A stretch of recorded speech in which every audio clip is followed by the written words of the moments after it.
Harry Potter and the Prisoner of Azkaban by J.K. Rowling.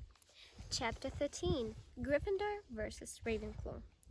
It looked like the end of Ron and Hermione's friendship. Each was so angry with the other that Harry couldn't see how they'd ever make it up.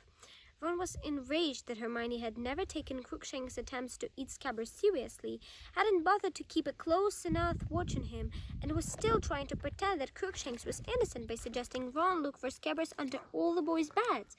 Hermione, meanwhile, maintained fiercely that Ron had no proof that Crookshanks had eaten Scabbers, that the ginger hairs might have been there since Christmas, and that Ron had been prejudiced against her cat ever since Crookshanks had landed on Ron's head in the magical menagerie. Personally, Harry was sure that Crookshanks had eaten Scabbers, and when he tried to point it out to Hermione that her evidence all pointed that way, she lost her temper with Harry too. "Okay, side with Ron, I knew you would," she said shrilly. "First the firebolt, now Scabbers. Everything's my fault, isn't it? Just leave me alone, Harry. I've got a lot of work to do." Ron had taken the loss of this threat very serious indeed. "Come on, Ron, you were always saying how boring Scabber was," said Fred breakingly. "And he's been off-colored for ages," he was wasting away. "It was probably better for him to snuff it quickly. One swallow, he probably didn't feel a thing." "Fred," said Ginny indigently. "And all he did was eat and sleep, Ron. You said it yourself," said George. "He bet Goyle for once," Ron said miserably. "Remember, Harry?" "Yeah, that's true," said Harry. "His finest hour," said Fred, unable to keep a straight face. "Let the scar on Goyle's finger stand as lasting as tribute to his memory." "Oh, come on, Ron, get yourself down to Hogsmeade and buy a new red. What's the point of moaning?" In a last-ditch attempt to cheer Ron up, Harry persuaded him to come along the Gryffindor team's final practice before the Ravenclaw match, so that he could have a go on Firebolt after they'd finished. This did seem to take Ron's mind off Scabbers for a moment. "Brilliant! Can I try and shoot a few goals on it?" So they set off for the Quidditch match pitch together. Madame Hooch, who was still overseeing Gryffindor practices to keep an eye on Harry, was just as impressed with the Firebolt as everyone else had been. She took it in her hands before takeoff and gave them the benefit of her professional opinion. "Look at the balance on it. If the Nimbus series has a fault, it's a slight list to the tails. And you always find they develop a drag after a few years. They've updated the handle too, a bit slimmer than the Queen Sweeps. Reminds me of the old silver arrows. A pity they've stopped making them. I learned to fly in one, and a very fine old broom it was too." She continued in his vein for some time until Wood said, "Madam Hooch, is it okay if Harry has the Firebolt back? Only we need to practice." "Oh, right, there you are then, Potter," said Madam Hooch. "I'll sit over here with Weasley." She and Ron left the pitch to sit in the stadium, and the Gryffindor team gathered around Food for his final instructions for tomorrow's match. "Harry, I've just found out who Ravenclaw are playing your Seeker. It's Cho Chang. She's a fourth year, and she's pretty good. I really hoped she wouldn't be fit. She'd had some problems with injuries." Wood scowled his displeasure that Cho Chang had made a full recovery, then said, "On the other hand, she rides a Comet 260, which is going to look like a joke next to the Firebolt." He gave Harry's broom a look of fervent admiration, then said, "Okay, everyone, let's go." And at long last, Harry mouthed his Firebolt and kicked it off from the ground. It was better than he'd ever dreamed. The Firebolt turned with the slightest touch. It seemed to obey his thoughts rather than his grip. It sped across the pitch at such speed that the stadium turned into a green and gray blur. Harry turned it so sharply that Alyssa Spinnet screamed. Then he went into a perfectly controlled dive, brushing the grassy pitch with his toes before rising 30, 40, 50 feet into the air again. "Harry, I'm letting the snitch out," Wood called. Harry turned and raced a ledger towards the goalpost, so he outstripped it easily, saw the snitch dart out from behind Wood, and within 10 seconds had caught it tightly in his hand. The team cheered madly. Harry let the snitch go again, gave it a minute's head start, then tore after it, weaving in and out for the others. He spotted it lurking near Caddy Bell's knee, looped her easily, and caught it again. It was the best practice ever. The team, inspired by the presence of Firebolt in their midst, performed their best moves faultlessly, and by the time they hit the ground again, Wood didn't have a single criticism to make, which, as George Weasley pointed out, was a first. "I can't see what's going to stop us tomorrow," said Wood. "Not unless, Harry, you've sorted your Dementors problem, haven't you?" Yeah, said Harry, thinking of his feeble Patronus and wishing it was stronger. The Dementors won't turn up again, Oliver. Dumbledore's knew it is not, said Fred confidently. Well, let's hope not, said Wood. Anyway, good work, everyone. Let's get back to the tower, Tony and Ellie. I'm staying out for a bit. Ron wants to go on a firebolt, Harry told Wood, and while the rest of the team headed off to the changing rooms, Harry strode over to Ron, who vaulted the barrier to the stands and came to meet him. Madame Hooch had fallen asleep in her seat. Here we go, said Harry, handing Ron the firebolt. Ron, an expression of ecstasy on his face, mounted the broom and zoomed off into the gathering darkness while Harry walked around the edge of the pitch, watching him. Night had fallen before Madame Hooch awoke with a start, told Harry and Ron off not to waking her, and insisted that they go back to the castle. Harry shouldered the firebolt, and he and Ron walked out of the shadowy stage room, discussing the firebolt's super smooth action, its phenomenal acceleration, and its pinpoint turning. They were halfway towards the castle when Harry, glancing to his left, saw something that made his heart turn over, a pair of eyes gleaming out of the darkness. Harry stopped dead, his heart banging against his ribs. What's the matter? Said Ron. Harry pointed. Ron pulled out his wand and muttered Loomis. A beam of light fell across the grass, hit the bottom of a tree, and illuminated its branches. There, crouching amongst the burning leaves, was Crookshanks. Get out of it! Ron roared, as he stooped down and seized a stone lying on the grass, but before he could do anything else, Crookshanks had vanished with one switch with his long ginger tail. See? Ron said furiously, chucking the stone down again. She's still letting him wander around when he wants. Probably washing down scabbards with a couple of birds now. Harry didn't say anything. He took a deep breath as relief seeped through him. He had been sure for a moment that those eyes had belonged to the Grim. They set off for the castle once more. Slightly ashamed of his moment of panic, Harry didn't say anything to Ron, nor did he look left or right until they had reached the well-lit entrance hall. Harry went down to breakfast next morning with the rest of the boys in his dormitory, all of whom seemed to think the firebolt deserved a sort of guard and of honor.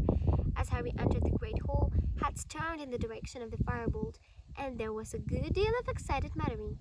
Harry saw with enormous satisfaction that the Slytherin team were all looking thunderstruck. Did you see his face? Said Ron gleefully, looking back at Malfoy. He can't believe it. This is brilliant. Wood, too, was basking in the reflected glory of the firebolt. Put it there, Harry, he said, laying the broom in the middle of the table and carefully turning it so its name faced upwards. People from the Ravenclaw and Hufflepuff fables were soon coming over to look. Cedric Diggory came over to congratulate Harry on having acquired such a superb replacement for his Nimbus. Percy's Ravenclaw girlfriend, Penelope Clearwater, asked if she could actually hold the firebolt. Now, Penny, no sabotage, said Percy heartily, as she examined the firebolt closely. Penelope and I have got a bet on, he told the team. 10 galleons to the outcome of the match. Penelope put the firebolt down again, thanked Harry, and went back to her table. Harry, make sure you win, said Percy in an urgent whisper. I haven't got 10 galleons.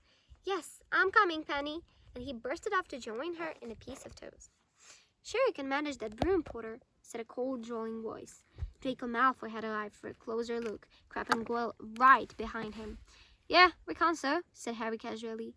Got plenty of special features, hasn't it? Said Malfoy, eyes glittering maliciously. Shame it doesn't come with a parachute in case you get too near a Dementor. Crabbe and Goyle sniggered. Pity you can't attach an extra arm to yours, Malfoy, said Harry. Then it could snitch the snitch for you. The Gryffindor team laughed loudly. Malfoy Pale's eyes narrowed, and he stalked away. They watched him join the rest of the Slytherin team, who put their heads together, no doubt asking Malfoy whether Harry's broom was really the firebolt. At 11:15, the Gryffindor team set out for the changing rooms. The weather couldn't have been more different from their match against Hufflepuff. It was a clear, cool day with a very light breeze. There could be no visibility problems this time, and Harry, though nervous, was starting to feel the excitement only a Quidditch match could bring. They could hear the rest of the school moving into the stage room beyond. Harry took off his black school robes, removed his wand from the pocket, and stuck it inside the t-shirt he was going to wear under his Quidditch robes. He only hoped he wouldn't need it. He wondered suddenly whether Professor Lupin was in the crowd watching. You know what we've got to do, said Wood, as they prepared to leave the changing rooms. If we lose this match, we're out of the running. Just fly like you did in practice yesterday, okay? And we'll be okay. They walked out on the pitch to tumultuous applause. The Ravenclaw team, dressed in blue, were already standing in the middle of the pitch, Their seeker, Cho Chang, was the only girl in their team. She was shorter than Harry by about a head, and Harry couldn't help noticing, nervous as she was, that she was extremely pretty. She smiled at Harry as their teams faced each other behind their captains, and felt a slight jolt in the region of his stomach that he didn't think had anything to do with nerves. "Wood, Davies, shake hands," Madame Hooch said briskly, and Wood shook hands with the Ravenclaw captain. "Mount your brooms, on my whistle. 3, 2, 1. Harry kicked off into the air, and fireballs zoomed higher and faster than any other broom. He started around the stadium and began switching around for the snitch, listening all the while to the commentary, which was provided by the Weasley twins, Fred, Lee Jordan. "They're off, and the big excitement this match is the firebolt which Harry Potter is flying for Gryffindor.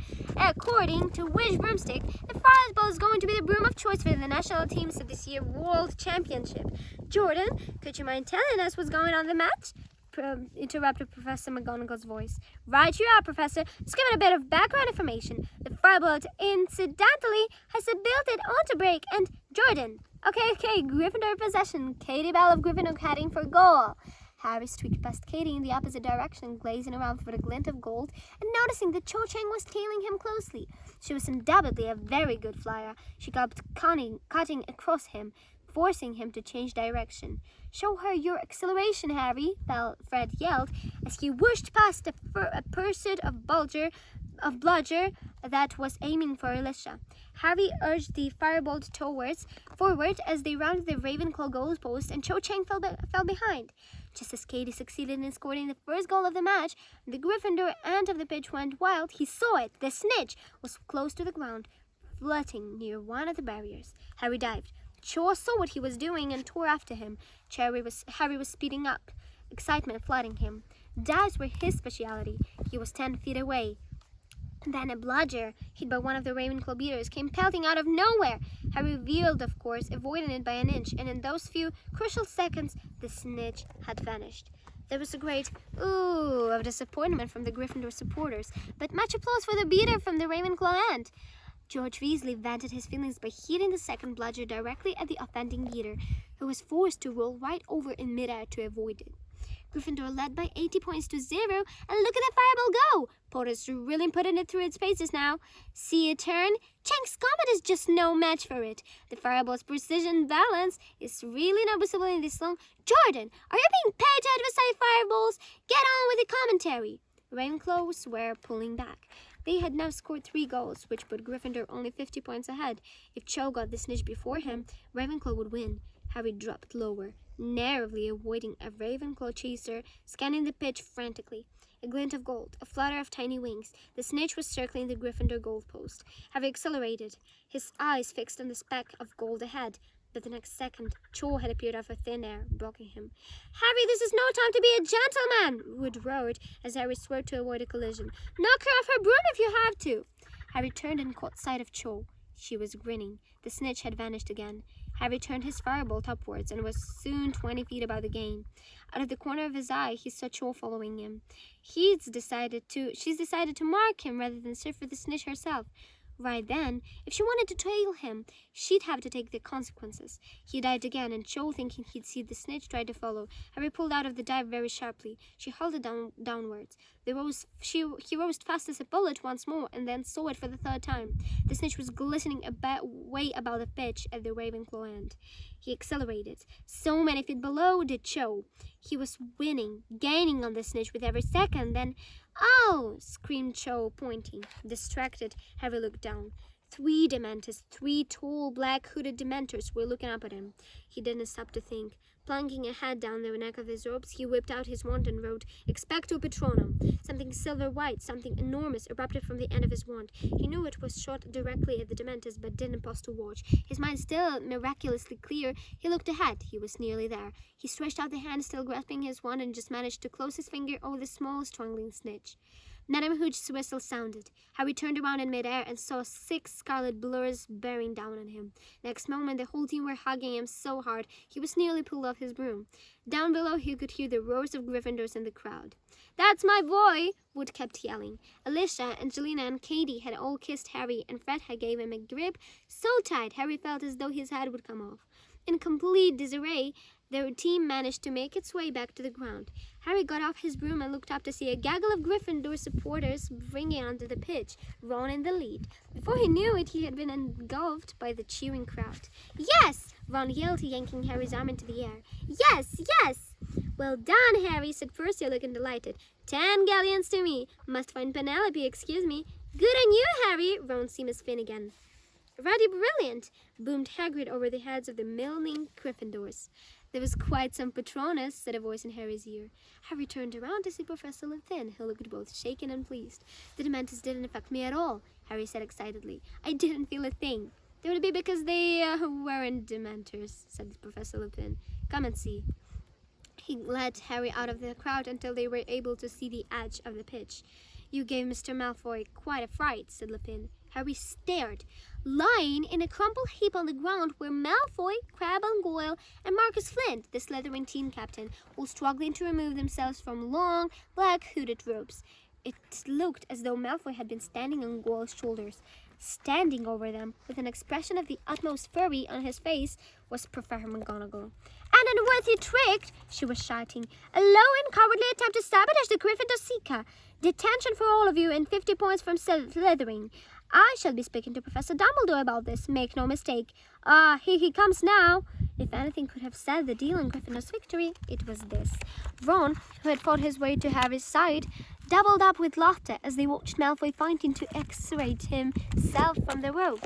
Goyle's head still stuck inside it. "Come on, Harry," said George, fighting his way over. "Party! Gryffindor common room now!" "Right," said Harry, and feeling happier than he had done in ages.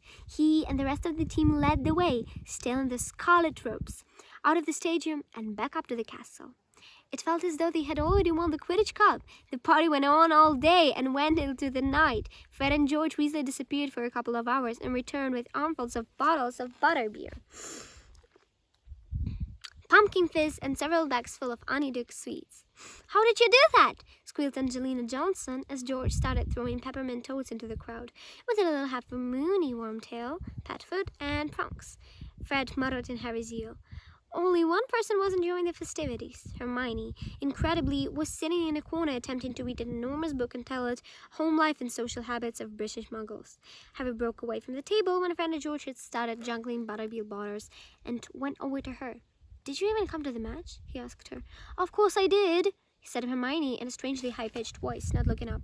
"And I'm very glad we won, and I think you did it well, but I need to read this by Monday." "Come on, Hermione, come and have some food," Harry said, looking over at Ron and wondering whether he was in a good enough mood to bury the hatchet. "I can't, Harry. I've still got 422 pages to read," said Hermione, now sounding slightly hysterical. "Anyway," she glazed over at Ron too, "he doesn't want me to join in." There was no arguing with this, as Ron chose that moment to say loudly, "If Scabbers hadn't just been eaten, he could have had some of these fudge flies. He used to really like them." Hermione burst into tears. Before Harry could say or do anything, she had tucked the enormous book under her arm and, still sobbing, ran towards the stakers to the girls' dormitories and out of sight. "Can't you give her a break?" Harry asked Ron quietly. "No," said Ron flatly. "If she just acted like she was sorry, but she'll never admit she's wrong. Hermione, she's still acting like Scabbers had some cold holiday or something." The Gryffindor party only ended when Professor McGonagall turned up in their tartan dressing gown and hairnet at 1 a.m. to insist they all went to bed. Harry and Ron climbed the stairs to the dormitory, still discussing the match. At last, exhausted, Harry climbed into bed, twitched the hangings of his four-poster shut to block out a ray of moonlight, lay back, and felt himself almost instantly drifting off to sleep. He had a very strange dream. He was walking through a forest, his firebolt over his shoulder, following something silvery white. It was winding his way through the trees ahead, and he could only catch glimpses of it between the leaves.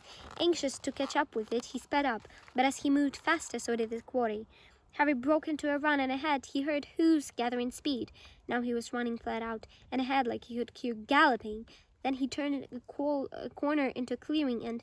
"Ah, no!" Harry woke, and suddenly, as though he'd been hit in the face, disorientated in the total darkness, he fumbled with his hangings. He could hear movements around him and see Miss Finnegan's voice from the other side of the room. "What's going on?" Harry thought he heard the dormitory door slam. At last, finding the divide in his curtains, he ripped them back, and at the same moment, Dean Thomas lit his lamp. Ron was sitting up in the bed, the hanging torn from outside, and look of a look of the utmost terror on his face. Black, Sirius Black, with a knife! What? Here, just now! Slash the curtains, woke me up. You sure you weren't dreaming, Ron? Said Dean. Look at the curtains and tell you who was that. They all scrambled out of bed. Harry reached the dormitory door first, and they sprinted back down the staircase. Doors opened behind them, and sleepy voices called after them. Who shouted, "What are you doing?" The common room was lit by the glow of the dying fire, still littered with the debris from the party. It was deserted. Are you sure you weren't dreaming, Ron? I'm telling you, I saw him. What's all the noise? Professor McGonagall told us to go to bed. A few of the girls had come down the staircase, pulling on dressing gowns and yawning. Boys, too, were reappearing. Excellent. Are we carrying on? Said Fred Weasley brightly. Everyone back upstairs, said Percy, hurrying into the common room and pinning his head boy badge to his pajamas as he spoke. Sirius Black, said Ron faintly, in our dormitory, with a knife, woke me up. The common room went very still. Nonsense, said Percy, looking startled. You just had too much to eat, Ron. Had a nightmare. I'm telling you, now really enough's enough. Professor McGonagall was back. She slammed the portrait behind her as she entered the common room and stared furiously around. I am delighted that Gryffindor won the match, but this is getting ridiculous. Percy, I expected better of you. I certainly didn't authorize this, Professor, said Percy, puffing himself up indignantly. I was just telling them all to get back to bed. My brother warned he had a nightmare. It wasn't a nightmare, Ron yelled. Professor, I woke up and Sirius Black was standing over me holding a knife. Professor McGonagall stared at him. Don't be ridiculous, Weasley. How could he possibly have got through the portrait hole? Ask him, said Ron, pointing of the shaking finger at the back of Sir Cadogan's picture. Ask him if he saw. Glaring suspiciously at Ron, Professor McGonagall pushed the portrait back open and went outside. The whole common room listened with bated breath. Sir Cadogan, did you just let a man enter Gryffindor Tower? Certainly, good lady, cried Sir Cadogan. There was a stunned silence, both inside and outside of the room. You did? Said Professor McGonagall. But the password? He had them, said Sir Cadogan proudly. Had the whole week, my lady. Read them off a little piece of paper. Professor McGonagall pulled herself back through the portrait hole to face the stunned crowd. She was as white as chalk. Which person, she said, her voice shaking, which abysmally foolish person wrote down this week's passwords and left them lying around? There was utter silence, broken by the smallest of terrified squeaks. Neville Longbottom, trembling from head to fluffy slipped toes, raised his hand slowly into the air.